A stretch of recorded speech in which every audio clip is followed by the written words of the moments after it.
এগুলা কোথাকার ও মাথা পড়ে গেছে। হ্যালো বন্ধুরা, আশা করছি সবাই ভালো আছো, সুস্থ আছো। আর এখন মোটামুটি 5টা বাজে, ঠিক আছে। আমরা এখন যাব হাজরা দেখতে। আজকে চড়ক পূজা সবারই জানা আছে, তো আমরা আজকে হাজরা দেখতে যাব। আর আমার সাথে ফ্রেন্ড চলে এসেছে, তো এই যে দেখতে পাচ্ছ আমাদের ফ্রেন্ড চলে এসেছে। হ্যালো বন্ধুরা, তোমরা দেখতে থাকো আমাদের হাজরা। ওখানে গিয়ে দেখাবো, মাথা আনবে, মাথা, ঠিক আছে, মাথা আনতে যায় ওখানে। আর আজকে রাত্রে চড়ক পূজা আছে, তো সেই কারণে ওরা শ্মশান থেকে ছাড়ে। তো দেখতে থাকো, ঠিক আছে। আমি আর কিছু বলছি না, গিয়ে পুরোটা দেখাচ্ছি, ঠিক আছে। দেখতে থাকো, এনজয় করো।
এগুলা কোথাকার ও মাথা পড়ে গেছে।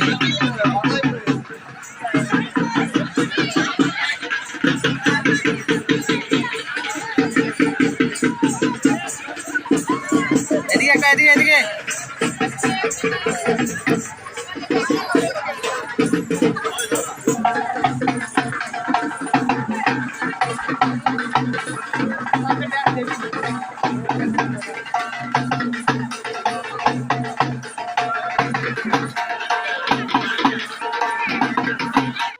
তো বন্ধুরা, ভিডিওটা যদি ভালো লেগে থাকে তো একটা লাইক করে দিও আর সাবস্ক্রাইব করে দিও, ঠিক আছে। আর তোমাদের ইউটিউবের জন্য আমার একটু অনেকটা হেল্প হয়ে যাবে, ঠিক আছে। তো তোমরা জানি পাশে থাকবা। তো সবাইকে গুড মর্নিং। তো ভালো থাকো, সুস্থ থাকো, নেক্সট ব্লগে দেখা হচ্ছে।